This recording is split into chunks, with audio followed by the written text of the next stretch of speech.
하나님께서 오늘 우리에게 주시는 말씀은 다니엘서 2장 20절에서 21절 말씀까지입니다. 우리 같이 한 목소리로 읽도록 하겠습니다. 다니엘이 말하여 이르되 영원부터 영원까지 하나님의 이름을 찬송할 것은 지혜와 능력이 그에게 있음이로다. 그는 때와 계절을 바꾸시며 왕들을 폐하시고 왕들을 세우시며 지혜자에게 지혜를 주시고 총명한 자에게 지식을 주시는도다. 아멘. 할렐루야. 네, 사랑하고 축복합니다. 우리 옆에 계신 분들랑 같이 오늘 반갑게 좀 인사하고 말씀 나누도록 하겠습니다. 사랑하고 축복합니다. 하나님을 의지합시다. 하나님 나라 기적이 일어납니다. 아멘. 네, 여러분 오늘 정말 예배하는 가운데 하나님 나라의 기적이 일어날 수 있기를 축복합니다. 네, 하나님께서 우리 마음을 만져주시고 여러분의 욕심도 만져주시고 하나님의 놀라운 치유와 회복의 역사가 일어났으면 좋겠습니다. 오늘은 하나님은 역사의 주인이십니다 라고 하는 말씀의 제목으로 여러분과 함께 말씀 나누려고 하는데요. 한번 따라해 보시겠어요? 하나님은 모든 역사의 주인이십니다. 아멘. 우리 하나님은 역사의 주인이십니다. 그래서 오늘 말씀 다니엘서에도 보면 영원부터 영원까지 하나님의 이름을 찬송할 것은, 여러분 우리 하나님은 찬송받기 합당하신 주님이세요. 그런데 그분이 어떤 분이시냐?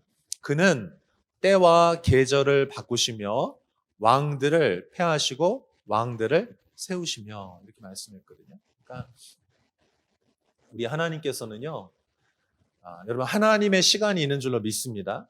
역사라고 합니다. 하나님의 시간이 있는데 그 시간을 하나님이 통치하시면서 권세들을 세우시기도 하고 또 교만한 자들을 낮추시기도 하고 하나님을 의지하는 자들을 구원해내시고 또 하나님의 백성을 괴롭히는 자들을 하나님께서 무너뜨리시고 심판하시기도 하는 것이죠. 오늘은 특별히 신구약 중간기라고 하는 것을 좀 여러분하고 말씀 나누려고 하는데 저희가 2월 한 달 동안 신약 성경을 제가 일독을 하는 게 지금 목표잖아요. 완독을 하려고 하는데 성경 읽다 보면은 사실은 이 구약하고 이 신약 사이에 그 사이에 한 400년간의 그 시간 간격이 있는데 성경에서 그 시간을 다루질 않습니다. 그렇기 때문에 그 시간들을 잘 모르고 이렇게 넘어가게 되면은 이 신약, 우리가 신약에 지금 읽고 있는데 이 신약이 얼마나 감격적이고 얼마나 위대한 하나님의 약속의 성취인지 그 감동이 한 절반 정도밖에 안 오는 것 같아요. 사실 이 구약을 읽어야, 구약을 읽고 와 정말 예수님 그 메시아에 대한 그 기대하고 고대하는 마음이 막 한저는 마음 가운데, 그리고 이 400년 기간 동안 하나님께서 이 침묵하신 이 400년의 시간들이 어떤 시간들인지를 이해를 해야 이 신약 성경이 정말 감격 있게 이 우리의 말씀으로 그 말씀이 우리 심령을 터치를 하거든요. 그래서 오늘은 제가 이 다니엘서 2장 말씀에 그 하나님의 그 역사를 주관하신 이 하나님의 이 속성에 대해서, 하나님의 이 성품에 대해서 여러분과 함께 나누면서 이 신구약 중간기 어떤 일들이 있었는지 좀 설명을 드리려고 하고요. 그 다음에 이제 내일부터 저희가 마태복음부터 시작해가지고 요한계시록까지 27권이죠. 27권의 그 신약 성경 전체에 각 권의 그 가장 핵심적인 주제들을 여러분하고 이제 새벽 말씀 또 수요 금요 이렇게 해가지고 좀 다루어 드리려고 합니다. 그러면은 여러분이 그 말씀을 이렇게 듣고 나면 신약 성경을 읽어갈 때요 정말 눈이 열릴 거예요. 아멘. 아멘. 여러분 기대하시기를 바랍니다. 그래서 이 하나님 나라 관점으로 이렇게 하나님께서 그 성경을 열어주시는 그런 관점들이 여러분에게 좀 보일 수 있도록 그렇게 좀 해드리려고 합니다. 그래서 오늘 그 말씀 들어가기 전에 이 신구약 중간기 부분을 좀 같이 여러분과 함께 나누려고 하는데, 여러분 혹시 그 제가 요약된 종이 받으셨죠? 오늘은 그게 좀 있으셔야 됩니다. 그게 있어야 여러분이 좀 분량이 좀 많기 때문에 그리고 이제 중요한 내용들이 좀 이렇게 있기 때문에 여러분이 그 말씀들을 좀 종이를 가지고 계셔야 이해하시는 데 도움이 많이 되실 겁니다. 성경에 보면 그런 침묵하는 시간들이 있거든요. 대표적인 시간이 야곱의 12아들들이 있죠. 그 70명의 사람들이 애굽으로 이제 들어가게 됩니다. 아브라함에게 주신 그 약속의 성취를 위해서 그 이스라엘 그 70명 야곱의 그 가족들이 이제 이스라엘로 들어가게 되고, 그리고 나서 400년의 시간을 거기서 보낸 다음에 그 다음에 이제 모세와 함께 이제 출애굽을 하잖아요. 그런데 그 400년의 그 시간도 사실은 마치 침묵의 시간처럼 그렇게 특별한 기록이 자세하게 그렇게 나와 있지 않습니다. 그런 것처럼 이 말라기 이후에 예수님이 오시는 그 세례 요한의 때까지 한 400년의 기간이 또 다시 성경은 침묵을 합니다. 그래서 이 기간에 대해서는 우리가 성경의 부분을 통해서 좀 힌트를 얻을 수가 있고요. 그리고 일반 역사가 있죠. 일반 역사를 살펴봐야 그 서구 역사들 이렇게 쭉 살펴보면 그러면 여기 이 성경의 이야기가 그냥 지어낸 이야기가 아니고 실제 역사 가운데 있었던 일들이라고 합니다. 그래서 이 성경과 일반 역사 이렇게 병행되는 부분들을 우리가 좀 살펴볼 수가 있습니다. 자, 그러면 제가 한번 질문 한번 드려볼게요. 하나님은 이 400년의 기간 동안 아무 일도 하지 않으셨을까요? 그냥 침묵하고 계셨을까요? 결코 아니죠. 한번 따라해 보시겠어요? 우리 하나님은 일하시는 하나님이십니다. 우리 하나님은요, 그 침묵 가운데서요, 하나님은 일하고 계세요. 우리가 하나님의 이 일하심에 대해서 보지 못할 뿐이지, 하나님은요, 부지런히 하나님의 일들을 한치 오차도 없이 하나님의 시간과 그 계절에 따라서 하나님은 일하고 계십니다. 여러분, 지금도 우리가 이 코로나 시간들이 지금 1년이 넘어가는데 정말 답답하고 힘들죠.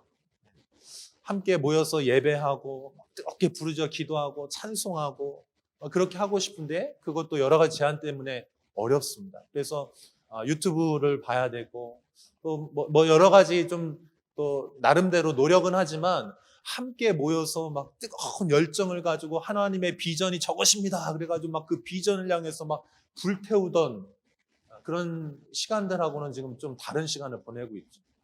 마치 하나님께서 우리에게 침묵하시는 것 같은 그런 느낌들을 여러분 아마 받으시고 계실 겁니다. 근데 여러분 분명한 것은요, 하나님은 역사의 주관자이시고 하나님은 지금도 여전히 일하고 계시는 줄로 믿습니다. 그래서 이 시간들을 지금 우리의 시간도 마찬가지지만 특별히 뭐 코로나 이제 길어야 뭐 지금 이제 2, 3년 더 길면 뭐 한 5, 6년 되겠죠. 근데 오늘 어떤 기사 보니까 한 7년 정도 이 전 세계가 이 집단 면역이 형성되려면 한 7년 정도 걸린다 하더라고요. 그러니까 좀 자유롭지 않은 시간들이죠. 앞으로 어쨌든 한 7년간은. 그런데 이게 7년이 아니고 400년을 그런 시간을 간다면 엄청 어려웠겠죠. 첫 세대가 엄청나게 뜨겁게 신앙생활을 했어도 2세대, 3세대, 4세대 막 이렇게 시간들을 보내면서 그 다음 세대들은 지금이 무슨 시간인지 어떤 때인지에 대한 감각도 없이 그냥 먼 조상, 우리 막 7대, 8대, 10대 그 조상 할아버지들이 어떤 믿음이 있었는데 이렇게 생각할 수도 있는 거죠. 그러나 분명한 것은 우리 하나님은 그 시간 안에서 지금도 일하시면서 하나님의 일들을 준비하고 계십니다. 자, 오늘 이 본문 다니엘서 2장에 나와 있는 본문의 배경은 이렇습니다. 느부갓네살이라고 하는 왕이 있죠. 바벨론의 왕이 예루살렘을 침공을 해서 예루살렘 성을 무너뜨렸어요. 심판했습니다. 그리고 그들 중에 일부를 데리고 자기 나라로 데려갔죠. 그 중에 이제 다니엘과 그 친구들이 있는 것이죠. 근데 어느 날 느부갓네살이 꿈을 꾸게 됩니다. 그런데 이 꿈을 도저히 이해할 수가 없어요. 무슨 꿈인지. 근데 이 꿈이 너무나 생생하고 너무나 분명해서 이 꿈이 어떤 하늘로부터 오는 계시라고 생각을 하게 된 거예요. 그래서 이 꿈에 대해서 해석해내라. 그런데 아무도 이걸 해석을 해내지 못하죠. 그때 이 다니엘이 하나님 앞에 기도하는 가운데 이 꿈의 의미들에 대해서 이제 해석을 해주는 이제 그런 장면 안에서 나오는 본문입니다. 자, 오늘 제가 여러분에게 나누어 드린 종이에 보시면 요런 표가 있죠. 요것들이 이제 그 세계 역사에서 나타나는 그런 시간표들인데, 구약 시대를 보시면 이제 창세기부터 말라기까지는 주로 이제 배경이 어디냐면 시간적 배경이 애굽 그리고 아수르, 바벨론, 그다음에 메데, 바사. 그러니까 여기 메데 바사는 페르시아입니다. 현재 이란, 지금의 한 이란 그런 나라들입니다. 바벨론은 이라크의 조상들이죠. 아무튼 그런 배경 안에서 이루어지고 지금 저희가 다루려고 하는 거는 신구약 중간기 말라기 BC 400년부터 세례 요한 그 시간까지 요 시간에 주로 그 배경은 헬라와 로마라고 할 수 있겠습니다. 그리고 이제 신약의 배경이 되는 것은 로마라고 할 수가 있겠죠. 자, 그런데 하나님께서 이 시간들을 통해서 어떤 일들을 이제 준비하셨냐? 여러분, 하나님의 복음은 멈춰 있는 것이 뜻이 아니고 땅 끝까지 가는 것이 하나님의 뜻인 줄로 믿습니다. 그래서 하나님의 백성들이 멈춰 있으면 하나님은요, 그 하나님의 백성들을 파송하세요. 그것이 적극적으로 나가면은 그게 이제 선교사 파송이고요. 흩어지지 않고 자기들끼리 똘똘 뭉쳐가지고 그렇게 자기들만 사랑하고 있으면 하나님께서요, 때로는요, 심판을 주셔가지고 그걸 흩어버리신 그 역사 가운데서. 그런데 하나님께서 그 이스라엘 백성을 자기들만 이 선민이라고 하는 그 의식 안에 딱 갇혀 있을 때 하나님의 뜻은요, 이 이스라엘 통해서 온 열방을 축복하고 구원하는 것이 하나님 아버지의 뜻인 줄로 믿습니다. 그래서 온 이 이스라엘 백성을요, 하나님의 큰 경륜 가운데서 이제 흩어내시기 시작하십니다. 그래서 우리가 이걸 뭐라고 말하냐면은 디아스포라라고 얘기합니다. 그래서 이 흩어진 유대인들이 전 세계, 처음에는 그 이스라엘 주변으로 이렇게 흩어졌다가 나중에 점점 더 열방으로 막 계속해서 뻗어나가는 것이죠. 자, 그러면서 또 이 시간 안에 세계 역사 안에서 뭐가 준비됐냐? 한번 그 다음 한번 보시겠어요? 복음 전파를 위한 하나님의 준비 기간이라고 할 수 있겠습니다. 첫 번째는 팍스 로마나요. 이 팍스라고는 이제 평화적. 로마는 이 법률을 통해서 나라들을 이제 다스렸는데 로마 법이 아주 특별하지 않습니까? 그래서 이 법률과 이 정치적인 안정을 통해서 전 세계를 이렇게 통일해서 힘으로 꽉 눌러놓는 이제 그런 상태가 된 것이죠. 그다음에 두 번째로 그 시간에 뭐가 준비되냐면 성경이 준비가 됐어요. 그래서 구약 히브리어 70인역이라고 하는데 그런 성경들이 번역되고 그것들이 이제 준비가 됐습니다.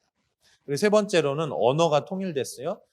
헬라어 또는 로마의 언어들이 이제 준비가 되는 것입니다. 네 번째로는 그 도로를 잘 발달했습니다. 이 로마의 특징이 뭡니까? 막 뻗어 나가는 거잖아요. 그래서 막 땅끝까지 막 전쟁하면서 정복하면서 뻗어 나가는데 그러면서 이 사람들이 뭘 했냐면 길을 뚫어놓고 거기에 이제 그 상업할 수 있는 그런 도시들을 거점이 되는 도시들을 이제 많이 준비를 해놨습니다.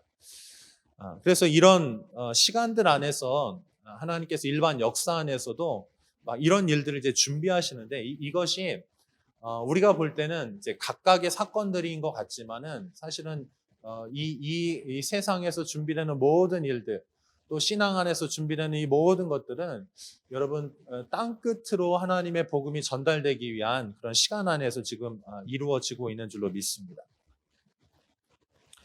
그래서 이 역사를 우리가 영어로 히스토리라고 하잖아요. 그래서 his 그러니까 그분의 스토리 이야기. 그래서 우리가 역사를 하나님의 이야기다 이렇게 우리가 표현하기도 합니다.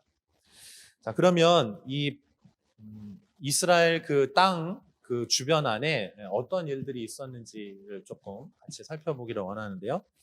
자, 바벨론에 의해서 이스라엘이 무너졌죠. 그리고 나서 그들이 디아스포라로 흩어졌습니다. 일부가 흩어졌고, 그리고 이제 다시 귀환하는 일들이 있었죠.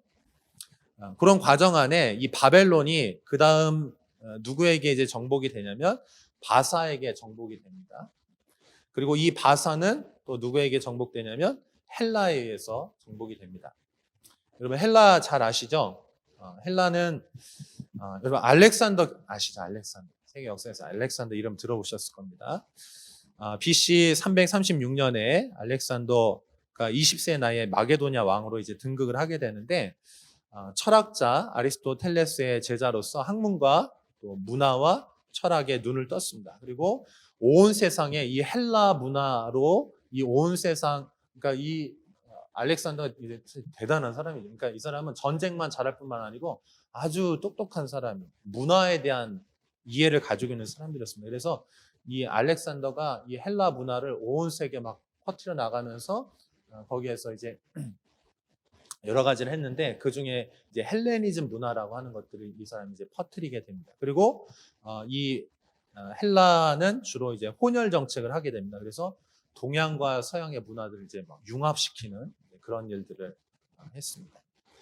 그런데 이 알렉산더가 젊은 나이에 요절을 하게 돼요. 33살에 이제 죽게 되는데 그러고 나서 이 알렉산더를 도왔던 4명의 큰 장수들이 있었습니다. 프톨레마이오스, 그다음에 셀레우코스, 카산드로스, 리시마코스 이렇게 4명의 장군들이 있게 되는데 그 중에서도 이제 힘이 제일 셌던 사람이 이제 프톨레마이오스, 그다음에 셀레우코스 이 둘이 이제 경쟁을 하게 됩니다. 그래서 이 프톨레마이오스가 이제 이집트, 아프리카 그 중심으로 해서 크게 이렇게 다스렸고, 그다음에 셀레우코스가 그 위쪽 이렇게 옛날에 아수르죠. 바벨론 그 지역 이제 다스렸었는데, 그래서 이 알렉산더 그런 이 상황 안에서 이스라엘이 지금 계속해서 이제 침략당하고 또 그들의 이제 통치를 받는 것, 이제 그것들이 이제 헬라 문화권 안에서 있었습니다. 자, 그런 와중에 이제 누가 나타나냐면 에피파네스라고 하는 사람이 나타나는데 이 사람이 그 이스라엘 땅을 통치하면서 이 사람은 철저하게 이스라엘을 유린했던 사람이에요. 그래서 안식일 또 절기 할례들을 못하게 하고 율법 사본들을 파괴하고 또 이교도 제단들 막 제우스 신상 같은 것들을 성전에다 세우고 또 부정한 짐승 막 돼지 피를 가지고 막 뿌리고 이런 일들을 의도적으로 했습니다. 아주 또 제사장들을 600명을 단번에 막 처형하기도 하고 또 유대인들을 막 노예로 팔아버리는 이런 일들이 있었습니다. 그래서 아주 고통스러운 시간들을 이제 보내고 있었는데 그때 유대 안에서 더 이상은 이렇게는 못 견디겠다 하면서 이제 반란을 일으킵니다. 마카비 운동이라고 하는데 유대인들이 안티오코스 4세에 대항해서 에피파네스 그를 대항해서 이제 무장으로 걸기를 했는데 그때 이제 성공을 해요. 그래서 한 100년 정도 성전을 이제 회복해서 그 나라들을 이제 다스리는 일들을 이제 하게 됩니다. 그래서 여러분 그 수전절이라고 하는데 그 빛의 절기라고 합니다. 그 수전절 히브리어는 이제 하누카라고 하는데 그를 기념하는 절기들이 지금도 이제 이스라엘에서 그렇게 지켜지고 있습니다. 그래서 그때 중요한 것이 이제 유대교가 그때 이제 형성이 되면서 말씀을 중심으로 또 성전을 중심으로 해서 하는 일들이 이제 부흥을 일시적으로 이제 하게 됩니다. 그러면서 하스모니안 왕조가 이제 탄생이 돼요. 여러분 나눠드린 종이에 그렇게 좀 정리가 되어 있죠? 예. 자, 그러면서 그때 그리고 나서 BC 166년에서 63년도까지 요 마카비 혁명을 통해서 수천 년의 기간 동안 나라를 빼앗겼는데 유일하게 요때 이제 한 100년 정도 독립하는 시간들을 이제 갖게 되는데 그때 이제 다시 헬라를 무너뜨리고 로마가 이제 힘을 얻어서 로마가 다시 이제 밀고 들어오는 이제 그런 과정입니다.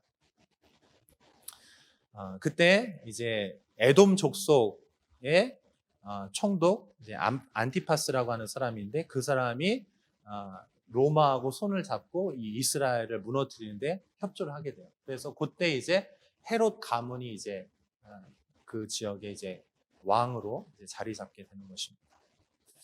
자, 그런 역사들을 우리가 좀 이렇게 있다는 거 여러분 좀 기억을 해두시고요. 자, 그 다음에 다니엘서 11장 우리 한번 좀 같이 좀 살펴보려고 하는데 다니엘서 11장 2절 말씀 한번 볼까요? 자, 다니엘서 11장 2절 말씀 같이 읽어볼게요. 시작. 이제 내가 참된 것을 내게 보이리라. 보라, 바사에서 또 새 왕들이 일어날 것이요 그 후에 넷째는 그들보다 심히 부요할 것이며 그가 그 부요함으로 강건하여진 후에는 모든 사람을 충동하여 헬라 왕국을 칠 것이며 이렇게 됐는데 여기 이제 그 넷째 왕이 누구냐면 아하수에로라고 하는데 이 사람이 그 여러분 에스더 알죠? 에스더의 남편이에요. 그 다음 한번 또 보겠습니다. 11장 3절에 4절 말씀 같이 볼게요. 시작. 장차 한 능력 있는 왕이 일어나서 큰 권세로 다스리며 자기 마음대로 행하리라. 그러나 그가 강성할 때에 그의 나라가 갈라져 천하 사방에 나누일 것이나 그의 자손에게로 돌아가지도 아니할 것이요 또 자기가 주장하던 권세대로도 되지 아니하리니 이는 그 나라가 뽑혀서 그 외에 다른 사람들에게로 돌아갈 것입니다. 여기 3절에 나와 있는 장차 한 능력 있는 왕이 일어나서 그래서 이 사람이 누구냐면 알렉산더. 그 역사에서 실제 조금 그러니까 다니엘 때 예언을 하고 그리고 그 일들이 실제 그 400년 그 기간 안에서 이렇게 하나씩 이루어지는 것들이. 또 31절도 한번 같이 볼게요. 다니엘서 11장 31절. 같이 읽겠습니다. 시작. 군대는 그의 편에 서서 성소 곧 견고한 곳을 더럽히며 매일 드리는 제사를 폐하며 멸망하게 하는 가증한 것을 세울 것이며. 이거는 아까 설명드렸던 안티오코스 4세 그 사람 아주 이스라엘을 엄청나게 괴롭혔던 사람인데 그 일들도 다니엘서 사실 예언이 돼 있는데 그대로 이렇게 성취되는 것들을 이제 볼 수가 있겠죠. 자, 그러면서 이제 세 번째로 로마 제국이 이 헬라를 무너뜨리게 됩니다. 그리고 나서 이제 네 번째 그 로마의 그런 배경 안에서 그 신약에 등장하는 주요 이제 그룹들이 나오게 되는데 헤롯 왕 대헤롯이라고 하는 그 사람 나오고요. 그다음에 분봉왕은 누구냐면 헤롯의 아들들이에요. 그 네 명의 아들들이 있는데 그들이 이제 각각 지역을 나누어서 이렇게 이제 다스렸죠. 또 총독이라고 하는 사람이 등장합니다. 이 총독은 누구냐면 로마로부터 파송받아서 직접 그 지역의 그 정치라든지 그런 경제라든지 세금이라든지 그런 것들을 이제 다스리는 사람이죠. 그 빌라도 총독 기억하시죠? 그런 사람들입니다. 또 이스라엘 내에는 또 자치적으로 이렇게 의결하는 기구가 있었는데 사내들인 공의회가 있었습니다. 71명으로 구성되어서 사법과 입법과 행정의 기능들을 담당했던 사람들. 그러니까 이 이스라엘 이 작은 땅 안에서 아주 이제 복잡한 거죠. 하나는 그 헤롯 계열을 이두메 족속 통해서 이제 통치하던 그룹이 하나 있었고, 또 로마에서 파송한 그 총독이 있었고, 그러면서 또 이스라엘 자체적으로 유대 자체적으로 사내들인 공의회가 있었던 것이죠. 그러면서 거기에 대제사장도 있고 서기관, 율법사, 랍비들도 있었고요. 또 바리새파, 사두개파, 열심당, 또 에센파 이런 각각의 그런 신앙 부류들이 있었습니다.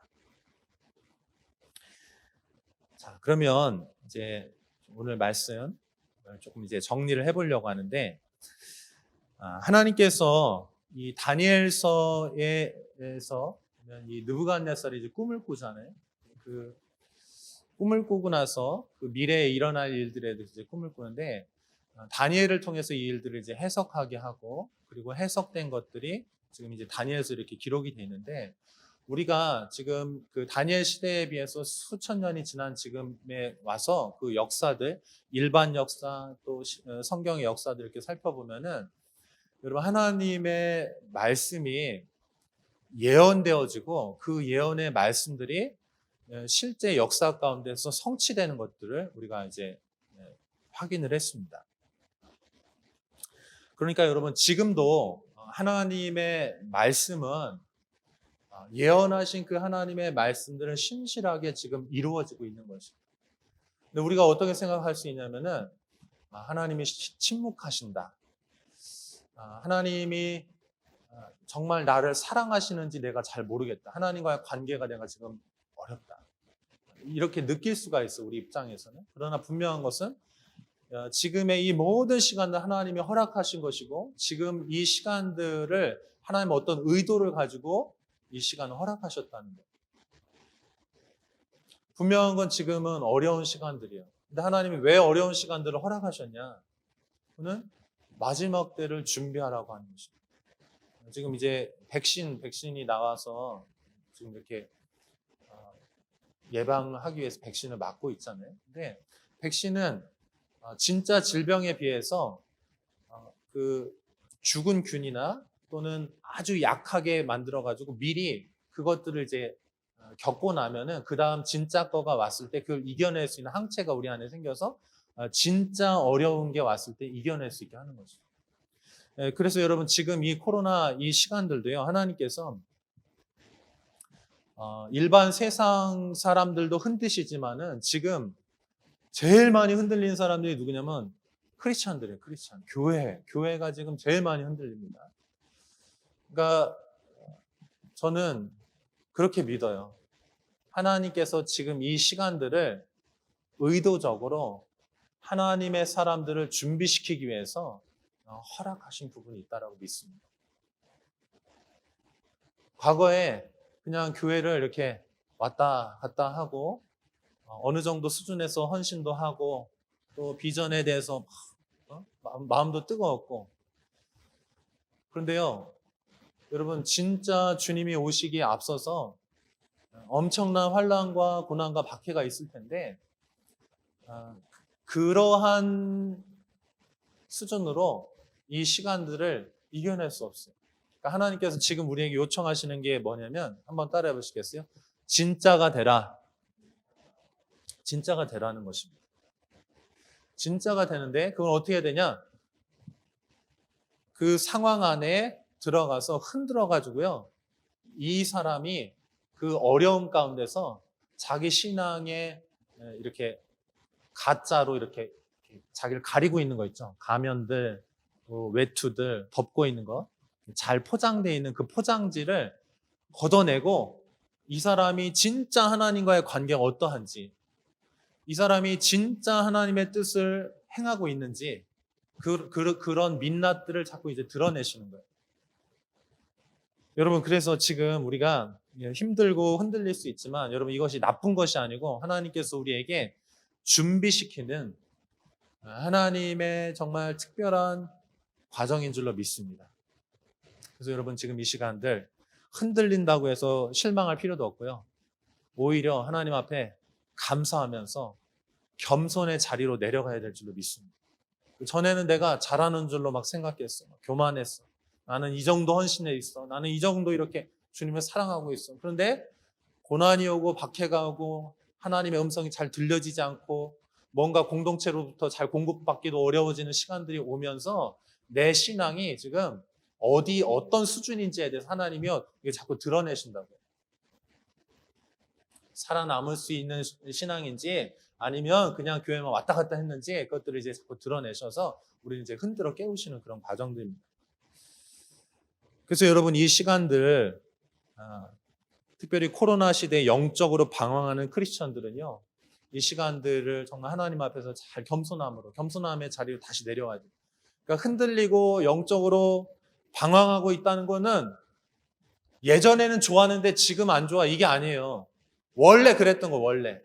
그런데 지금 이 코로나 시간을 주님이 허락하셔서 그 사람의 지금 신앙을 주님이 지금 이게 드러내신 거예요. 왜 드러내시냐면 사랑하셔서. 정신 차리고 너의 수준이 진짜 어떤지를 발견하고 이제 거기부터 다시 시작하라고. 나는 예전에 막 여긴 줄 알고 막 여기 이렇게 하려고 했는데 그게 아니고 너의 신앙 여기니까 여기부터 다시 시작해라. 이렇게 주님이 우리를 준비시키는 거예요. 그 다음에 또 지금 크리스천들의 특징이 뭡니까? 맛을 잃어서 세상에서 채이고 막 짓밟히고 맛을 잃은 소금과 같은 지금 딱 우리 모습이지 않습니까? 내가 잘하고 있는 줄 알았는데 사람들의 비난을 엄청나게 받는데 그 비난을 받는 게 어떤 정치적인 이슈도 있지만 거기에 상당 부분 있다라고 저는 그렇게 생각해요. 그렇지만 그럼에도 불구하고 빌미를 안 줄 수 있잖아요. 정말 우리의 신앙이 진짜 예수님께서 말씀하신 그 가르침을 받고 우리가 그것을 살고 있다라고 하면은 지금 오히려 크리스찬들의 정말 더 빛이 났을 거예요, 오히려. 그런데 그 사람들이 의도적으로 그렇게 하는 것도 있지만 그러나 더 우리 안에 또 문제도 있는 거죠. 맛을 잃어버린 거예요. 빛을 발해야 되는데 빛을 안 가지고 있어, 우리가. 그러니까 사람들한테 어떻게 되면 발길질로 채이는 거예요. 굴러다니면서. 왜냐하면 세상 사람이나 크리스찬이나 똑같으니까. 세상 사람들도 기대하거든요. 크리스찬이 좀 낫기를 기대하는데 그런데 낫기는커녕 더 막 가식적이고 교만하고 생명이 있는 게 아니고 너무 종교적인 거예요. 그래서 맛을 잃은 짓밟히는 그런 상황에 있다는 거 그냥 우리가 그거에 대해서 좀 인정할 필요가 있는 거예요. 그래서 우리가 어떻게 해야 됩니까, 여러분? 하나님의 말씀으로 돌아가서 그 말씀을 우리가 행하는 자들이 되어야 될 줄로 믿습니다. 그래서 맛을 다시 되찾는 거. 그러면 하나님께서 지금 이 침묵처럼 여겨지는 이 시간을 통해서 하나님이 하시고자 하는 일들을 우리가 깨달을 수가 있을 거예요. 여러분, 신구약 중간기 400년 동안 하나님의 침묵 시간에는 무엇이 준비되고 있었습니까? 메시아의 초림. 그 구약의 사람들은 초림과 재림의 개념이 없었어요. 그냥 하나라고 생각해요. 메시아가 오셔서 다 회복할 거라고 생각했어요. 그래서 메시아를 기다렸습니다. 그 사람들도 메시아, 예수님을 기다렸어요. 예수님 오시고 나서 우리 지금 신약의 시대를 살고 있는 사람 다 알고 있죠. 초림과 재림, 예수님이 두 번 오시는구나. 그래서 구약의 사람들도 지금 신약에 살고 있는 사람들도 똑같습니다. 예수님을 기다리는 거예요. 근데 그 사람은 초림이었고 우리는 재림, 예수님을 기다리는 것이죠. 자, 여러분 지금 하나님께서 우리에게 뭘 원하십니까? 진짜가 되기를 원하세요. 생명으로 다시 살아나기를 원해요. 맛을 되찾기를 원하십니다. 근데 그 모든 것들은 한 가지 초점을 가지고 있어요. 그 초점이 뭐냐면 예수님의 재림을 준비하라는 거예요. 여러분, 재림하시는 주님께서는 재판장으로 오시는 줄로 믿습니다. 다니엘의 이름의 뜻이 무엇입니까? 하나님께서 재판하신다는 거예요. 의로운 재판장께서 오셔서 재판해 주실 거예요. 심판하실 겁니다. 그날에 무슨 일이 이루어지냐? 하나님만 의지하고 정말 하나님의 뜻을 순종하기 위해서 박해를 기꺼이 받는 자들을 하나님 구원해 내시고요. 모양만 있고 능력이 없는 자들, 겉모습은 그럴듯했지만 실제 생명을 가지고 있지 않는 자들, 또는 하나님을 거부하고 하나님을 싫어하는 자들을 하나님이 심판하실 거예요. 그래서 여러분, 주님이 오시면 항상 두 가지가 일어나는 거예요. 심판과 구원이 일어나는 것입니다. 그래서 우리는 어떤 자리에 있어야 됩니까? 구원의 자리에 있어야 돼? 아니면 심판의 자리에 있어야 돼요? 구원의 자리에 있어야죠. 동의하시죠? 여러분, 우리는 주님의 재림을 준비하는 때에 살고 있는 줄로 믿습니다. 그날이 언젠지는 모르지만 복음이 전파되는 속도는 엄청나게 더 가속화되고 있고,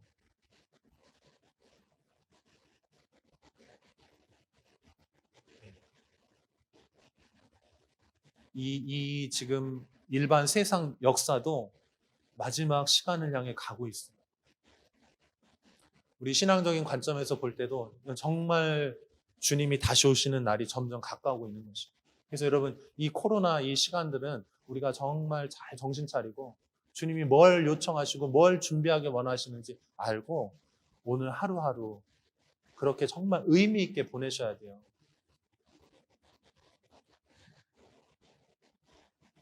여러분, 이제 마지막 말씀 나누고 여러분과 이제 기도하려고 하는데, 여러분 지금 이 마지막 때의 특징들이 무엇입니까?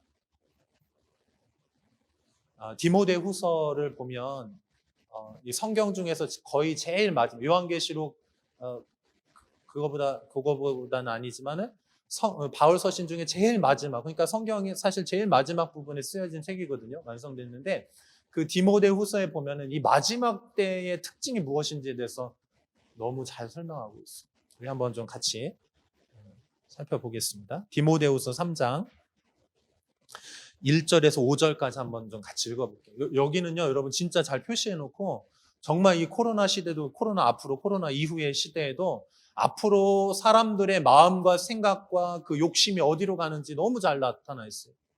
그리고 우리 크리스천들이 정말 주의해야 돼요.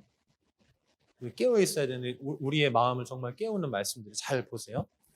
같이 읽어봅니다. 시작.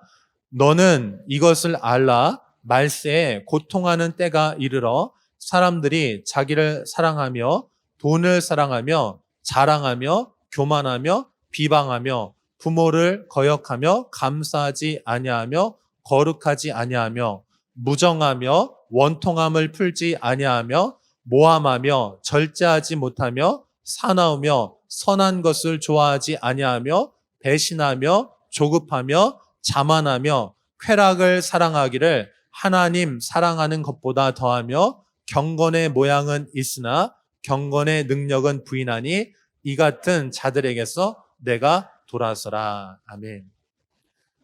그러니까 바울이요, 이 마지막 때를 향해서 예언하는 것입니다. 말세에 고통하는 때가 이를 것인데 그때의 특징들이 뭐냐? 자기 사랑이래요. 자기 사랑. 하나님을 사랑하는 것보다 자기를 더 사랑하는 거예요. 자기 연민, 자기 사랑, 자기 욕심. 하나님보다 내가 더 앞서요. 근데 이것이 일반 안 믿는 사람들의 특징이기도 하지만 이 특징적인 모습이 크리스천 안에 그대로 스며들어와서 크리스천들의 마음의 상태도 이와 같다면 다를 바가 없는 거예요. 자기 사랑, 돈 사랑, 쾌락 사랑. 이거 아주 특징적인 것입니다. 그리고 점점 사랑이 식어지면서 분열해요. 지금 그렇잖아요. 가정이 막 해체되지 않습니까? 남편과 아내가 분리됩니다. 부모와 자녀가 막 분리됩니다. 끔찍한 사건들이 지금 너무 많이 일어나는데 이것들이 마지막 때의 특징들이라는 것입니다.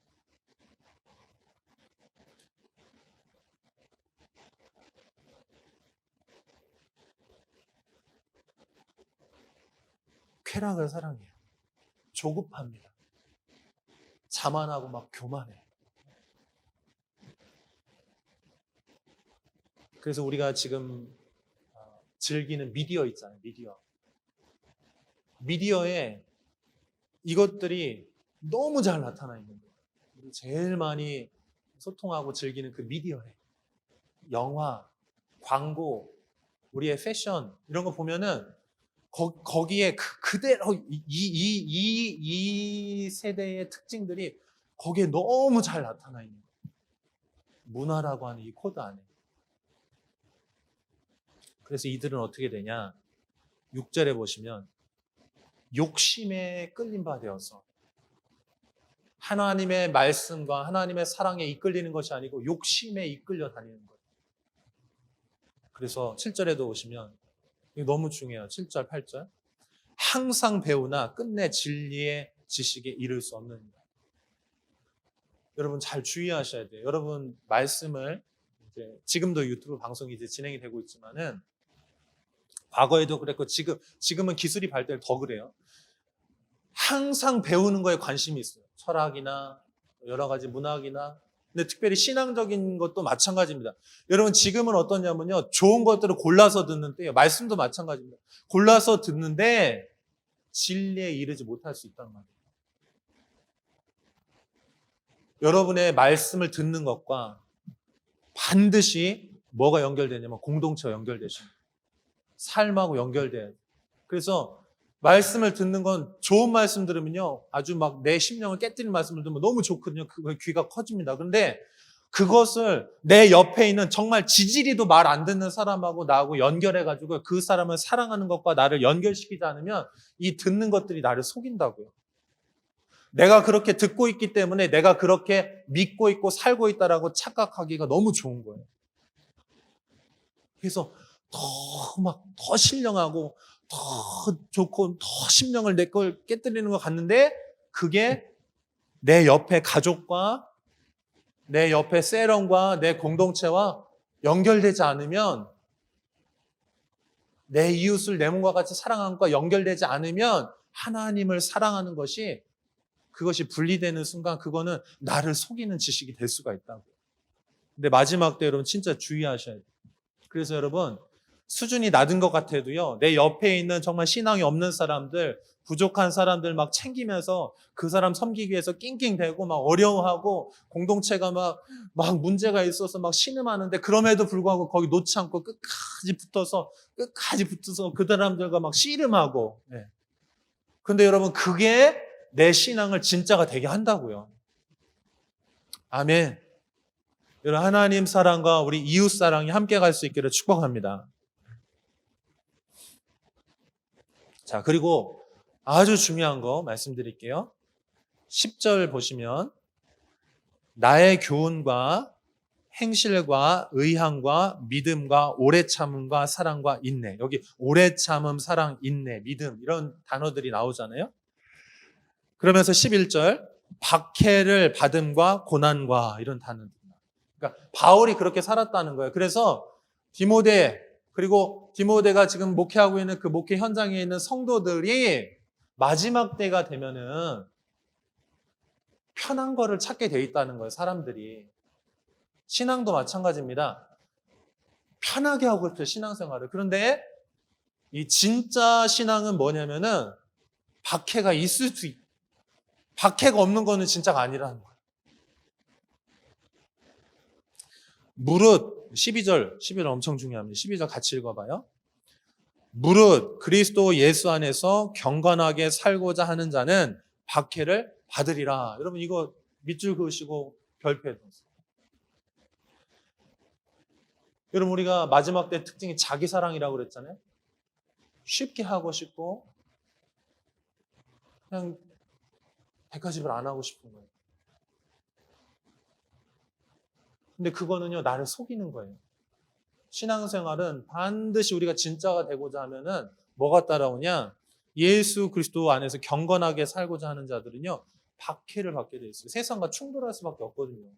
그러니까 내가 지금 박해가 없고 고민이 없고 너무 쉽게 신앙생활 지금 하고 있다. 그러면은 지금 나도 모르게 내가 속고 있는 거야. 내가 어떤 경건한 말씀, 너무 좋은 것들을 듣고 있기 때문에 그게 나라고 착각하는 거야. 실제로는 내가 진짜 진리를 위해서 주님의 말씀에 순종하고자 하면은 내 안에 끊임없는 유혹과 시험과 박해들로 인해서 내 안에 갈등이 일어날 수밖에 없다고.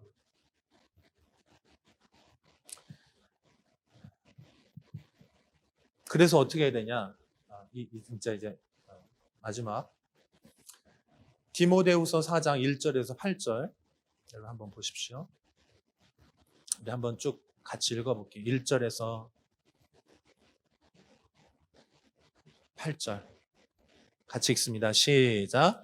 하나님 앞과 살아있는 자와 죽은 자를 심판하실 그리스도 예수 앞에서 그가 나타나실 것과 그의 나라를 두고 엄히 명하노니 너는 말씀을 전파하라. 때를 얻든지 못 얻든지 항상 힘쓰라. 범사에 오래 참음과 가르침으로 경책하며 경계하며 권하라. 때가 이르리니 사람이 바른 교훈을 받지 아니하며 귀가 가려워서 자기의 사욕을 따를 스승을 많이 두고 또 그 귀를 진리에서 돌이켜 허탄한 이야기를 따르리라. 그러나 너는 모든 일에 신중하여 고난을 받으며 전도자의 일을 하며 내 직무를 다하라. 전제와 같이 내가 벌써 부어지고 나의 떠날 시각이 가까웠도다. 나는 선한 싸움을 싸우고 나의 달려갈 길을 마치고 믿음을 지켰으니 이제 후로는 나를 위하여 의의 면류관이 예비되었으므로 주 곧 의로우신 재판장이 그날에 내게 주실 것이며 내게만 아니라 주의 나타나심을 사모하는 모든 자에게 도니라. 아멘. 바울은요, 마지막 때에 대한 인식을 가지고 있어요. 자기도 실제 이제 얼마 안 있으면 목 잘려 죽거든요. 주님께 갈 날이 얼마 안 남았다는 알고 있어요. 그러면서 이 마지막 때에 대한 예언들을 하면서 이 마지막 때 고통한 때가 이를 것인데 그때에 많은 미혹이 있고 속일 것이다. 그래서 진짜가 되기 위해서 공동체 함께 하는 거, 또 박해에 대해서 두려워하지 말라 이렇게 얘기합니다. 그리고 여기 말씀을 붙들어야 돼요. 말씀. 여러분 말씀을 잘 붙드실 수 있기를 축복합니다. 사람들이 마지막 때가 되면 될수록요 미혹해요. 미혹해. 다른 거 가지고 미혹하는 게 아니고요. 말씀 가지고 미혹한다니까 오히려. 그래서 말씀을 진짜 내 눈으로 직접 읽으면서 그 말씀 가지고 붙들고 기도하고 또 순종하고 또 실패하고 넘어지면 그리고 공동체 안에서 계속 같이 그러면서 내가 진짜가 되어가는 거예요. 여기 보십시오. 바른 교훈을 받지 아니하며 귀가 가려워서 자기의 사욕을 따를 스승을 많이 줘. 그러니까 내 귀를 즐겁게 해줄 스승을 자꾸 따른다니까요. 과거에는 내게 복 주는 메시지, 정말 그것들을 이제 사람들이 많이 빼앗겼다면 지금은요 또 다른 방향입니다. 회개를 말하는데 진짜 회개에 이르지 못하도록 하는 메시지도 많은 것입니다. 너무 신령하고 고상한데 공동체에서 자꾸 이탈되게 한다면은 그거는 아닌 거예요. 여러분 잘 분별하십시오. 정말 분별. 그냥 과거의 사람들 너무 단순했어. 너무 힘드니까 당장 내가 잘 되는 거 복을 주는 그런 기복적인 메시지에 사람들이 막 쏠려갔다면요. 지금은 잘 살거든요. 그게 더 이상 매력적이진 않은 거예요. 그 문제는 해결됐어요. 그래서 사람들이 또 다른 편으로 이쪽으로 또 쏠리는 거예요. 여러분 하나님의 말씀은 진리는 한 가운데로 좌로나 우로나 치우치지 않고 하나님의 뜻 가운데 걸어가는 것인 줄로 믿습니다. 그래서 하나님의 말씀이 진짜 무엇을 원하시는지 우리가 분별하면서 여러분 마지막 재림을 우리가 잘 준비할 수 있기를 원해요. 아멘. 땅땅땅땅 정신 차리십시오. 그래서 바울은 이렇게 얘기해요. 나도 지금 최선을 다해 달려가면서 고난을 받고 있는데 나는 의로운 재판장 앞에 서게 될 날을 기대한다. 주님의 의로우신 재판장 안에서 나의 달려갈 길을 다, 그러니까 선한 믿음의 싸움을 싸웠다는 거예요. 여러분 이것이 바울이 우리에게 말씀한 이 말씀이 우리에게 주시는 말씀인 줄로 믿습니다. 우린 정말 시간적으로도 가까운 진짜 그 시대를 살고 있는 것 같아요. 디모데후서 3장 14절 17절 제가 읽지는 않을게요. 여러분 거기 좀 표시 좀 해놓으세요. 우리가 지금 2월 달에 성경 읽는 것은 엄청나게 중요한 일들입니다. 여러분 마지막 때를 정말 버텨낼 수 있고 이겨낼 수 있고 생명으로 정말 소금의 맛을 내면서 주님의 뜻을 이룰 수 있는 진짜 중요한 일들이에요. 그래서 바울은 다른 거에다가 걸지 않고요. 말씀을 지키고 말씀을 전파하고 말씀을 가르쳐 행하게 하라는 것입니다. 배우고 확신한 일에 거하라는 거예요. 성경은 능히 너로 하여금 그리스도 예수 안에 있는 믿음으로 말미암아 한번 따라해 보세요. 구원에 이르는 지혜가 있게 하느니라. 아멘. 여러분 하나님 말씀 안에서 구원에 이르를 수 있기를 축복합니다. 말씀 안에 예수 그리스도를 발견하고 그 예수님으로 인해서 구원받는 것. 너무나 당연한 얘기 같지만요. 이게 진짜 중요한 얘기예요. 절대 당연한 게 아니에요. 여러분, 신앙생활의 가장 중요한 목표는 구원받는 것입니다. 구원을 너무 가볍게 생각하면 안 돼요. 여러분, 우리 진짜 마지막 날에 천국에서 만납시다. 왜요? 너무 수준이 낮은 것 같아요? 아닙니다. 이 수준 진짜 높은 겁니다. 옆에 있는 분에게 다시 한번 얘기해서 우리 마지막 날 천국에서 만납시다. 진짜 천국에서 만납시다. 제가 그냥 하는 얘기 아니고요. 왜 바울이 이 얘기를 이렇게 했고 그 박해에 들어가고 왜 그 환난과 고난을 뚫어내고 사람들을 깨우기 위해서 그렇게 바울이 이렇게 길게 막 여기에 엄청나게 얘기를 하겠어요. 우리가 생각하는 것보다 구원이 결코 그렇게 간단하지 않고요. 구원은요 정말 위대한 하나님의 은혜의 역사입니다. 히브리서 보십시오. 히브리서 보면은 많은 사람들이 유대교로 다시 돌아가는 거예요. 유대교로 돌아가면은 편안하거든요. 날 지켜주거든요. 근데 크리스천으로 살아간다는 건 정말 어려운 일이거든요. 세상과 막 계속 부딪히거든요. 히브리서 여러분 다시 잘 보십시오. 히브리서 진짜 중요합니다.